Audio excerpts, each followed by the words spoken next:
Olá, eu me chamo Sara Damiani. Aos que me escutam, mas não me enxergam, eu me declaro como uma pessoa de cor de pele branca, olhos e cabelos castanhos, tenho 1,70 m de altura e o meu cabelo está cacheado sobre os meus ombros.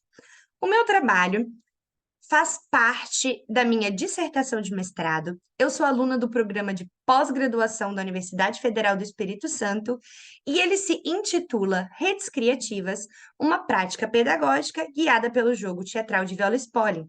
É de minha autoria, juntamente com a professora doutora Estela Mares San Martin. Esse trabalho passa por um processo híbrido, articulando duas linguagens da arte, o teatro e o desenho.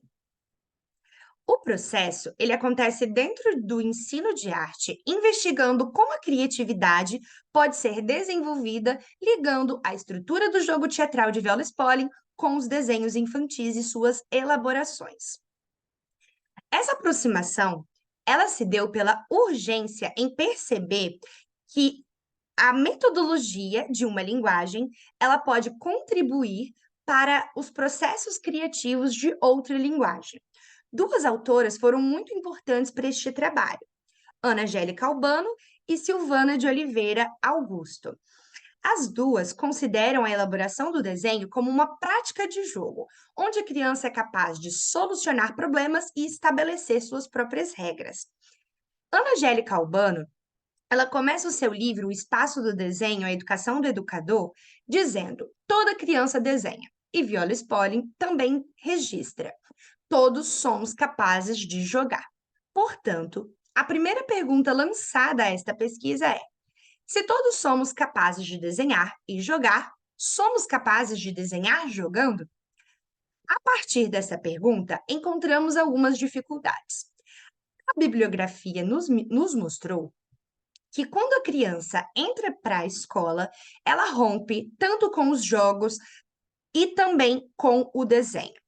Então, o processo de alfabetização, ele passa a ser preenchido por uma série de exercícios de repetição e os espaços em desenvolver um corpo que joga e um corpo que desenha, eles são diminuídos, dificultando assim a capacidade da criança de se comunicar e solucionar problemas.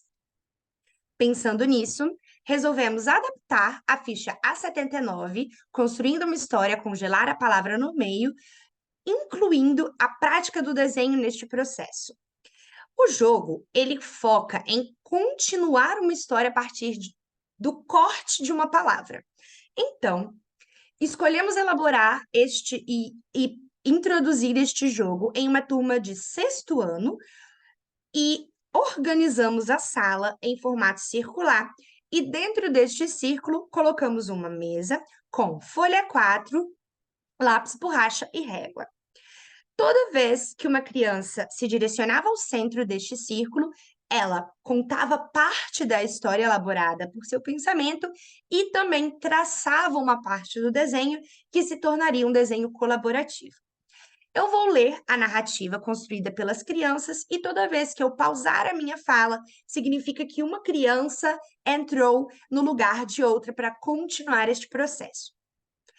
Era uma vez uma cidade muito pequena no interior que estava com um campeonato de paraolímpicos no campinho de fumaça e acabaram se queimando e se fermentou o bolo da dona Regina.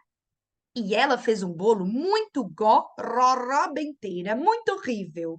Ele era muito fermentado. E também as pessoas ficaram com muita dor de barrigas? Não, de batatas. E começaram a cantarolar uma multidão que veio atrás desse bolo muito ruim. E depois foram para a farmácia e lá compraram dipirona para sua dor de catapimbas. Essa narrativa foi construída pela turma do sexto ano, e essa turma, eu acho interessante dizer, ela foi escolhida de forma estratégica, porque os professores relataram falta de diálogo e dificuldade de se comunicar entre eles. Então, acho que esse exercício, ele contribuiu muito para essas crianças. Esse foi o desenho coletivo realizado, E podemos perceber que, assim como a narrativa trouxe uma série de transformações para o pensamento elaborado dessas crianças, o desenho também trouxe. Então, os arcos das Olimpíadas se transformaram em uma luminária, o bolo se transformou em um outro personagem, e o campinho de futebol se transformou em um campinho de fumaça. A prática deste exercício vinculando o teatro com o desenho, ele possibilita que crianças desenvolvam sua criatividade, passando por um processo de transformação do pensamento e, desta forma, desenvolvendo a sua criatividade e originalidade. Obrigada!